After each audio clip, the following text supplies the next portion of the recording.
The calm waters of Subic Bay, shimmering under the morning sun, seem peaceful and undisturbed, yet beneath this tranquil surface, history is quietly unfolding. Today, the eyes of the world are fixed on this harbor. Journalists, photographers, and curious onlookers gather along the shoreline, eager to witness a moment that could redefine the balance of power in the region.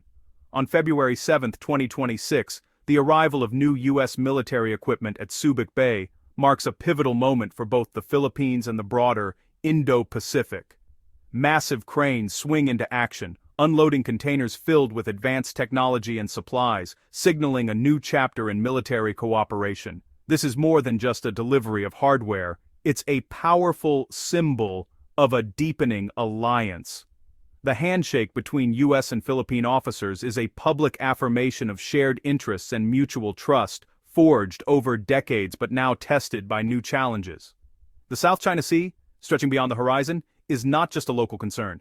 It is a vital artery for global trade, with trillions of dollars in goods, oil, electronics, food, passing through these waters every year. The world's economies depend on the free flow of commerce here. But these waters are fraught with tension. Competing territorial claims, especially from China, have made the South China Sea one of the world's most volatile flashpoints. Naval patrols and boundary markers are constant reminders of disputes that could escalate at any moment. The renewed U.S. presence at Subic Bay is a clear and unmistakable commitment, not only to its oldest Asian ally, but also to the principle of a rules-based international order.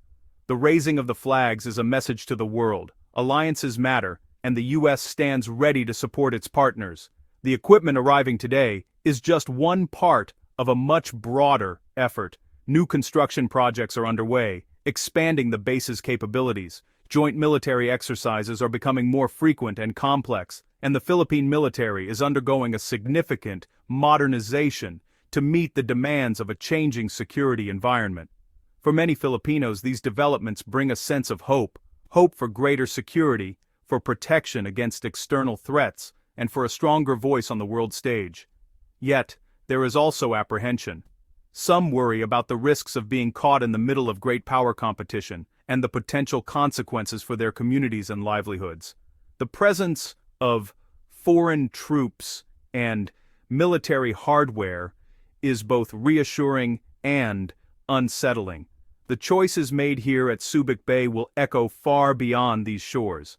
As the world watches, the decisions of today will shape the security, prosperity, and stability of the entire Asia-Pacific region for years to come, making Subic Bay a true focal point of global importance. To truly understand the significance of Subic Bay today, we must first journey back through its remarkable history, a story that has shaped not only the Philippines but the entire Asia-Pacific region. Subic Bay's past is rich and complex. For generations, it served as a vital hub for maritime activity, but its transformation into a strategic military outpost began in the early 20th century, when the United States established a major naval base here. For nearly a century, Subic Bay was home to one of the largest U.S. military installations overseas. During the Vietnam War, it became a linchpin for American operations in Southeast Asia, providing critical support, logistics, and a safe harbor for thousands of troops and ships.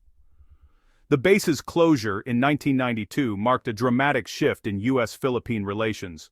For some, it was a moment of national pride and newfound independence. For others, it left a strategic vacuum in the region, raising questions about security and future alliances. In the years that followed, Subic Bay underwent a remarkable transformation. The former base was reborn as a thriving free port and commercial hub, attracting investment and creating jobs. Yet, even as its economic role grew, Subic's military value never faded from the minds of strategists and policymakers. Today, history comes full circle. While there is no longer a permanent U.S. base, a new era of partnership has emerged, one built on mutual interests, shared security concerns, and a commitment to regional stability.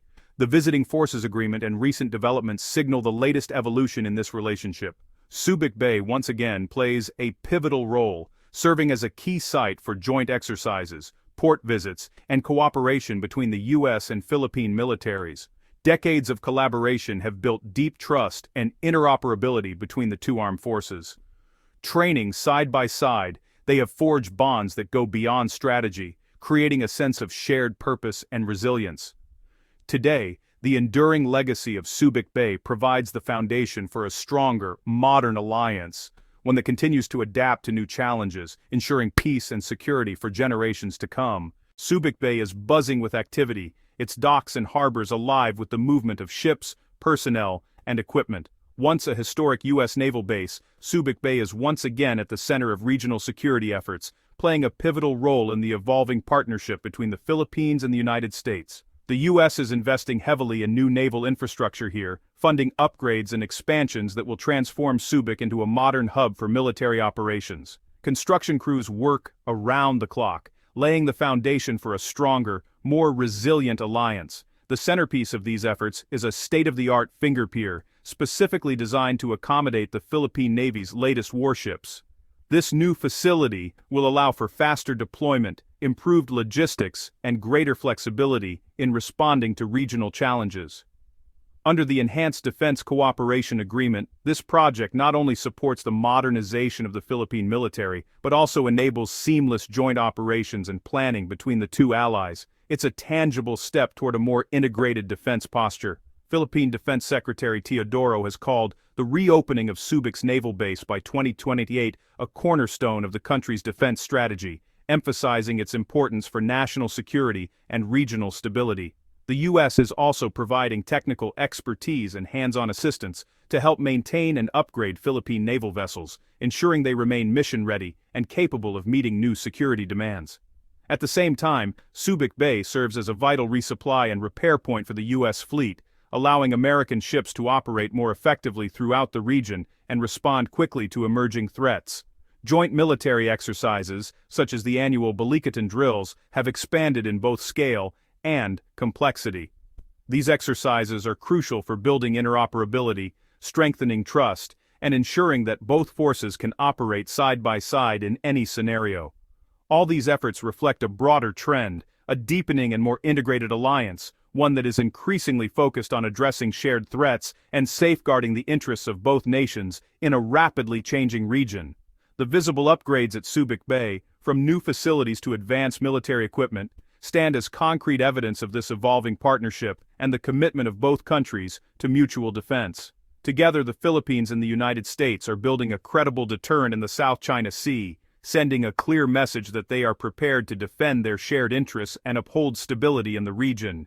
At the heart of Subic's revival is the Philippines' ambitious naval transformation. Decades of relying on aging ships are ending as the country invests $35 billion in military modernization. New frigates, corvettes, and even submarines are joining the fleet, bringing advanced capabilities and new logistical challenges. Subic Bay's upgrades are essential to support and maintain this modern navy. A revitalized Subic allows the Philippines to project power and defend its maritime interests more effectively. Modernization is about more than hardware, it's about training, doctrine, and a new mindset. By investing in its navy in alliance with the U.S., the Philippines signals its resolve to defend its sovereignty. The new ships at Subic are symbols of a nation charting its own course. No discussion of Subic Bay is complete without addressing China's looming presence. Beijing's sweeping claims in the South China Sea overlap with Philippine waters, fueling frequent confrontations. Chinese vessels have harassed Filipino fishermen and blocked resupply missions, raising regional tensions. The U.S.-Philippine alliance and Subic's buildup are direct responses to this pressure. Subic's proximity to contested areas like Scarborough Shoal enables faster, more persistent patrols. For Washington, supporting Manila is about upholding international law and freedom of navigation. Improved Subic facilities give U.S. forces a vital regional hub. China sees these moves as containment, responding with its own military drills and rhetoric. The challenge: strengthen deterrence without provoking open conflict. Subic Bay's developments are a calculated move in a high-stakes geopolitical game. Subic Bay's military revival brings economic ripples locally and regionally. Construction and increased naval presence boost local jobs and businesses. Nationally, the $35 billion modernization is a major investment, requiring trade-offs with other priorities. A secure maritime domain could protect billions in marine resources, offering long-term economic returns. Regionally, neighbors watch closely. Some may be emboldened, others wary of instability. Most Southeast Asian economies are tied to China, making them cautious about taking sides. The U.S.-Philippine goal fosters security that supports prosperity and free trade. The challenge is to secure vital sea lanes without triggering the very disruption they seek to prevent. Not everyone sees Subic's developments as purely positive. Analysts warn that a stronger U.S. presence could provoke China, risking escalation. The danger of miscalculation or accidental clashes at sea is real. Experts urge the Philippines to focus on asymmetric capabilities, deterrence, not direct confrontation. Some Filipinos worry about over-reliance on the U.S. and the risk of becoming a proxy battleground. Others see a stronger alliance as essential for protecting sovereignty and resources. Leaders in Manila and Washington must balance these risks and rewards with care. The path forward demands military strength, diplomatic skill, and strategic patience. Subic Bay's revitalization is just one part of a broader Philippine defense strategy. Plans include new forward operating bases in strategic locations like Palawan and northern Luzon. The focus is on maritime domain awareness, tracking all activity in Philippine waters. Investments go beyond ships' coastal radar. Patrol aircraft and drones create a network defense. The Coast Guard and Air Force are also modernizing, freeing the Navy for higher-end threats. The Army is developing coastal defense units with anti-ship missiles. This whole-of-government approach marks a shift from internal to external security priorities. Subic Bay is the most visible sign of a Philippines determined to defend its interests in a complex world. The new equipment at Subic Bay symbolizes a renewed U.S.-Philippine partnership. The path forward is one of shared purpose, a stable, open Indo-Pacific. Subic's revitalization is a defensive move, upholding law and deterring aggression. Success depends on balancing strength with diplomacy amid unpredictable regional currents. For the Philippines, investing in defense and its alliance is about shaping its own destiny. The story is far from over. Construction and modernization will take years. The diplomatic dance with Beijing and Washington will continue to evolve. The world must stay engaged, as peace in this region affects us all. Subic Bay's future is a shared stake for the global community.